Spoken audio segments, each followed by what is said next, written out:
Capítulo 4. 8 años después. La noche se veía preciosa desde la cubierta del barco.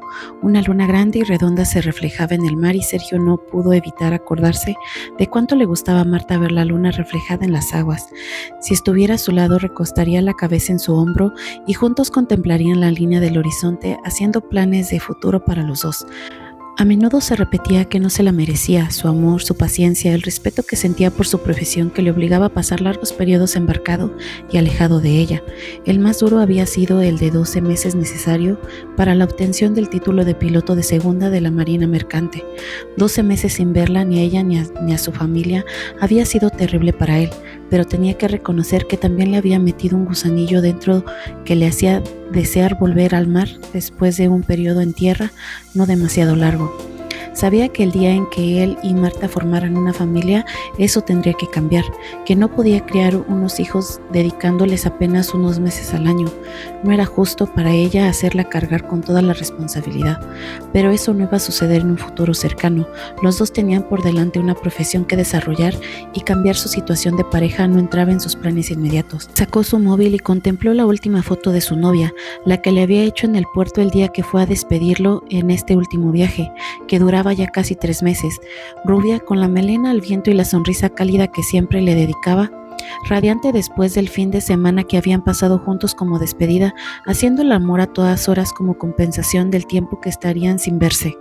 Sonrió al recordar la primera vez en el barco, una cálida noche de primavera, 9 meses después de que empezaran a salir juntos, y mientras Sevilla hervía de tradición con su famosa Semana Santa, tal como se prometieron, habían llevado su relación paso a paso, saboreando cada uno de ellos, y él le había regalado una concha como recuerdo en cada ocasión, que Marta llevaba engarzadas en una pulsera de plata, y había una grande y rota como recordatorio de la noche que habían perdido la virginidad juntos. Marta tenía una mitad y él, colgada del cuello, la otra. La tocó con la yema de los dedos y le pareció sentir los besos cálidos, la piel salada de su novia en las manos y en la boca, y se alegró mucho de que el navío estuviera de camino a casa. En unos pocos días estaría con ella, la tendría en sus brazos y la compensaría por la larga espera. Cuando estaba en Sevilla, Marta se trasladaba a la casa de sus padres en Espartinas y pasaban juntos todo el tiempo que le permitía su trabajo en el bufete y Hinojosa, aunque Ina se portaba bien y trataba de descargarla de trabajo todo lo posible. En esos periodos se escapaban a menudo a Ayamonte y disfrutaban del barco de Sergio, del mar y de la intimidad, algo difícil de conseguir en la casa de los Figueroa. Allí siempre había gente. Miriam todavía vivía con sus padres y el novio de esta, que residía en la misma urbanización, aparecía con frecuencia. También Manoli pasaba las mañanas en la casa y sus padres solían tomarse alguna tarde libre cuando él estaba en Sevilla. Estaba deseando que llegara el momento de aproximarse al muelle instalado en el Guadalquivir y ver en el dique a las mujeres de su vida esperándolo. Marta, Susana y Miriam siempre iban a recibirlo, mientras que su padre prefería esperarlo en casa con una buena cerveza fría y un abrazo en privado. Nunca conseguía evitar que se le escaparan unas lágrimas y quería mantenerlas en la intimidad del porche. En pocos días, Sevilla, Marta.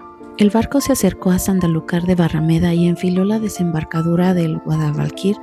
En cuestión de unas horas estaría en Sevilla, la preciosa ciudad que le vio nacer y a la que le gustaba regresar después de un periodo de alta mar. Aunque sus padres se habían trasladado a Espartinas, un pueblo a las afueras, cuando nació su hermano Hugo y la casa donde vivían se quedó pequeña para una familia que no paraba de crecer, él se sentía sevillano. Mientras estaba preparando la derrota, apenas podía contener la impaciencia. Parecía que a medida que la trazaba sobre el mapa que iba acercando milla a milla a casa. Había mandado un mensaje a Marta para anunciarle el día y la hora aproximada de su llegada al puerto fluvial de Las Delicias y estaba casi seguro de que allí se encontrarían tanto ella como su madre y su hermana, a las que solo un contratiempo grave podría hacer que faltaran a la cita. A medida que dejaban atrás la desembocadura y se adentraban al de Guadalquivir, Sergio iba reconociendo los paisajes familiares y la impaciencia se apoderaba de él.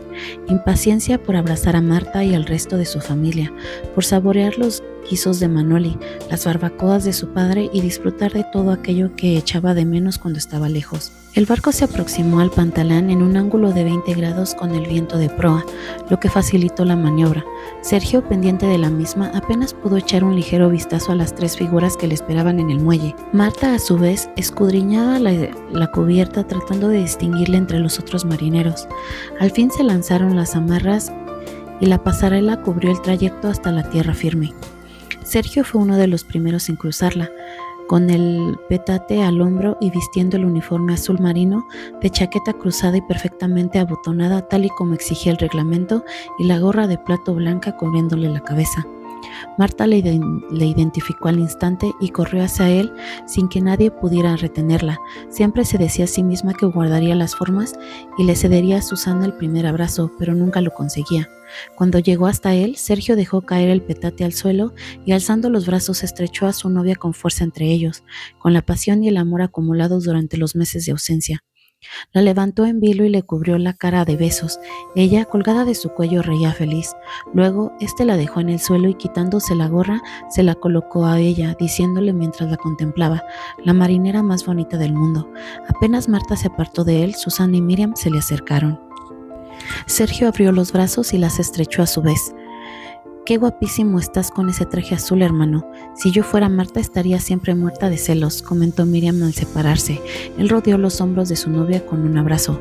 «Para mí no hay más mujer que esta preciosidad y ella lo sabe. Me atrapó con un año por su forma de mover el trasero bajo los pañales y atrapado sigo». Marta le dio un golpe suave en el estómago.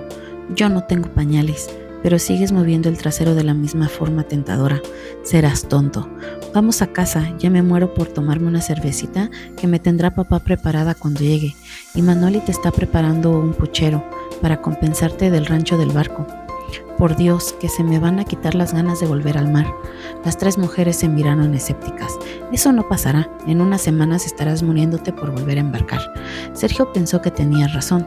Mientras se dirigían al coche de Susana, Miriam se sentó delante junto a su madre y la pareja se acomodó en el asiento trasero.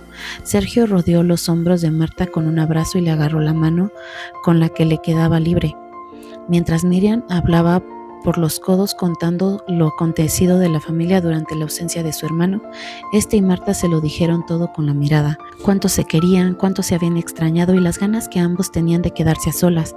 Pero como ya había sucedido en otras ocasiones, eso no ocurriría hasta la noche, después de la cena, cuando ambos se fueran juntos al cuarto de Sergio en la casa de Espartinas. «Supongo que querrás saber las novedades», comentó su hermana. «Claro, están todos bien, ¿verdad?» «Sí, hijo, muy bien», respondió Susana.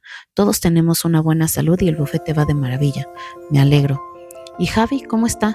«Entusiasmado con su trabajo en Maryland», dijo Miriam con pesar. Ella echaba mucho de menos a su hermano mayor y la sola idea de que se hubiera marchado para no regresar se le antojaba muy dura. «¿No dice nada de volver?» «No lo creo, Sergio, al menos de momento», continuó Susana. «Aquí tiene poco futuro, quizá con el tiempo si las cosas cambian en España». Marta bajó la vista. También ella echaba de menos al mayor de los Figueroa. Javier había terminado la carrera de medicina y había conseguido una beca de investigación y a continuación, promocionado por sus profesores, había empezado a trabajar en Maryland en el NCI, el Centro de Investigación contra el Cáncer. Solo aparecía por Sevilla una vez al año en Navidades, y Marta sabía que no era solo el trabajo lo que lo mantenía lejos. Cada vez que volvía, ella escrutaba sus ojos y él evitaba su mirada, tratando de ocultarle los sentimientos hacia ella que todavía albergaba en su corazón. Pero no la engañaba, le conocía demasiado bien. Solo esperaba que con el tiempo Javier llegase a mirarla con la indiferencia con la que lo hacía Hugo, quien había superado totalmente el enamoramiento que había sentido hacia ella en el pasado. «¿Y Hugo?», preguntó Sergio, deseando saber de todos y como si le leyera el pensamiento. «Tan follapavas como siempre», respondió su hermana. «Cada vez que paso por Alveares hay alguna mujer que se lo come con los ojos desde el otro lado de la barra». Hugo había dejado los estudios al cumplir los 18 años y había empezado a trabajar en un bar de copas, y como Miriam decía, siempre estaba rodeado de mujeres. Estas se lo rifaban. A sus 25 años se había convertido en un hombre muy atractivo, un auténtico Don Juan, sin siquiera mover un dedo, porque las mujeres lo perseguían y él se dejaba atrapar sin ninguna resistencia. «Tiene una nueva compañera de trabajo». «¿Ya no está aquella rubia tan tonta?» «Sí, los fines de semana Marieta sigue trabajando allí. Inés es la dueña de Alveares. Al parecer lo ha heredado y ha decidido trabajar en el bar». «¿Y también va detrás de nuestro hermano?» «No lo parece, es una chica simpática y encantadora. No es una de las lobas que rodean a Hugo habitualmente. Mejor así». 20 minutos después, el coche entraba en la urbanización y en el hogar familiar. Fran lo contempló desde la ventana y, como ya era habitual, se dirigió al frigorífico y abrió una cerveza de la marca favorita de su hijo y que no se encontraba en casi ningún lugar fuera de Andalucía. Con ese gesto trataba de hacerse el duro, pero casi nunca conseguía evitar que se le escaparan algunas lágrimas al abrazarlo. La puerta se abrió y Sergio se abalanzó sobre él, haciendo peligrar el contenido de las botellas. Se abrazaron con fuerza y la emoción les invadió a los dos, como siempre. Susana les contemplaba con los ojos enrojecidos. Ella solía controlar mejor sus emociones en público, pero cuando llegaba a casa dejaba fluir el río de sus sentimientos. Era una mujer fuerte y aguantaba bien las adversidades y los momentos difíciles, pero cuando le pasaban cosas buenas ya era otra cosa. Fran siempre se había burlado de ella por ese motivo. «Bienvenido a casa, hijo», susurró Fran limpiándose de un manotazo las mejillas húmedas. Sergio se giró a su alrededor buscando a Manoli. «¿Y la tata?» «Estoy aquí, mi niño», dijo la mujer saliendo de la cocina. Sergio la levantó en vilo, abrazándola también con fuerza. Los años no pasaban en balde y Manoli ya había criado a 2 generaciones de chicos Figueroa. Para, que mis huesos ya no son tan fuertes», rió la mujer. La soltó y, cogiendo la botella de la mano de su padre, le dio un largo trago y la vació en más de la mitad. El ritual de la vuelta a casa había sido completado. Miriam abrió el refrigerador y repartió bebidas para todos, que se sentaron en el porche a disfrutarlas y a ponerse al día de lo sucedido durante los meses de distanciamiento. Ángel, el novio de Miriam, llegó para la cena y luego se marchó a su casa situada en la misma urbanización. Apenas terminada la comida y antes de que se acomodaran en el salón, Sergio fingió un bostezo que no engañó a nadie y murmuró: «Estoy muerto, si no les importa me voy a la cama». «Te acompaño», se apresuró a decir Marta, levantándose a su vez. «Claro que no, hijo, estarás muy cansado del viaje», concedió Susana con una sonrisa. Realmente los chicos tenían aguante. Fran y ella habrían buscado una excusa mucho antes para estar a solas. Con cierto apresuramiento subieron la escalera hacia los dormitorios y apenas la puerta de Sergio se cerró tras ellos, se abalanzaron uno en brazo del otro y empezaron a besarse. «Creía que no ibas a terminar de cenar nunca», dijo Marta levantándole la camiseta que llevaba puesta con manos impacientes. Hacía horas que los dedos le hormigueaban las ganas de tocarlo. Era mucho más difícil contenerse cuando lo tenía cerca que cuando estaba lejos. Ese primer día de su llegada, en que por acuerdo tácito esperaban a que llegara la noche para irse a la cama, se le hacía cada vez más largo. Recorrió con las puntas de los dedos los músculos de la espalda, cada vez más duros y marcados por el trabajo del barco. La columna vertebral, algo que siempre hacía que él lanzara un gemido, y ahí se detuvo en las nalgas. Allí afianzó las manos y lo apretó con fuerza contra ella. La erección que sintió contra su vientre la hizo sonreír al comprobar que él estaba aún más impaciente que ella. Sergio se deshizo a su vez de la ropa de Marta. En apenas un par de movimientos la dejó desnuda. Se recreó en su precioso cuerpo lleno de curvas. Nunca se cansaba de mirarla. Todavía le parecía un milagro que ella le hubiese escogido a él entre sus hermanos, entre todos los hombres del mundo, mucho más atractivos e interesantes que él. «¿Vas a pasarte toda la noche mirándome o piensas hacer algo?», le preguntó ella pícara. Sergio no se hizo del rogar y empezó a besarla con pasión mientras la cogía en brazos y la tumbaba en la cama. La primera vez después de una ausencia solía ser intensa y pasional, apenas unas caricias previas y solían hacer el amor con fuerza, con esa ansia acumulada en las largas noches solitarias.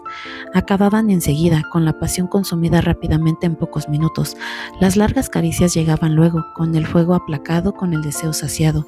Cuando Sergio se tendió al lado de Marta después de aquel primer encuentro de la noche y la trajo hacia su costado, ella supo que había llegado el momento de las confidencias. Ese momento que esperaba casi tanto como el del sexo. «¿Qué has hecho durante todo este tiempo?», preguntó Sergio. «Echarte de menos. Aparte de eso, he tenido un par de casos interesantes. Uno de ellos todavía está en su punto álgido. ¿Significa eso que vas a tener poco tiempo para mí? Podría ser, depende de cuánto tiempo vayas a estar en tierra esta vez. No más de un mes, creo. Entonces me temo que tendrás que compartirme con el señor Casal. El juicio está fijado para finales del mes». «Eso suena fatal. ¿Atractivo? Podría decirse que sí. ¿Debo estar celoso?». Marta lanzó una leve risita y le pellizcó un pezón ligeramente. «No». Pero Sergio no pudo dejar de pensar que cualquier hombre podía pasar más tiempo con su novia que él, y que eso podría ser peligroso. que todo el mundo tenía malos o buenos momentos en los que necesitaba tener cerca a la pareja y que él no podría estar siempre al lado de Marta. Tuvo que reconocer que cada vez que se acercaba a Sevilla un pellizco de inseguridad le presionaba el estómago hasta que se perdía en los ojos azules de Marta y veía en ellos la misma chispa de siempre, el amor de siempre. ¿En qué piensas que te has quedado tan abstraído? En que voy a tener que dejarte muy satisfecha para que no se te ocurra mirar a otro hombre en mi ausencia. Me parece bien, ya estás tardando, dijo deslizando la mano por el vientre de él y empezando a acariciarle de nuevo. Esta vez se tomaron su tiempo, las caricias se prolongaron durante mucho rato.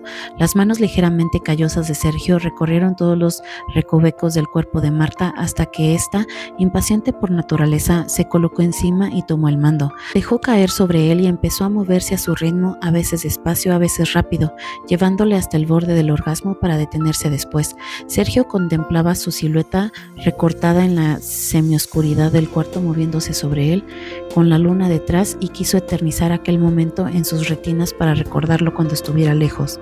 Marta siguió moviéndose hasta que estuvo también a punto y pudieron correrse a la vez. Después se durmieron abrazados, decididos ambos a aprovechar al máximo el tiempo que pudieran estar juntos.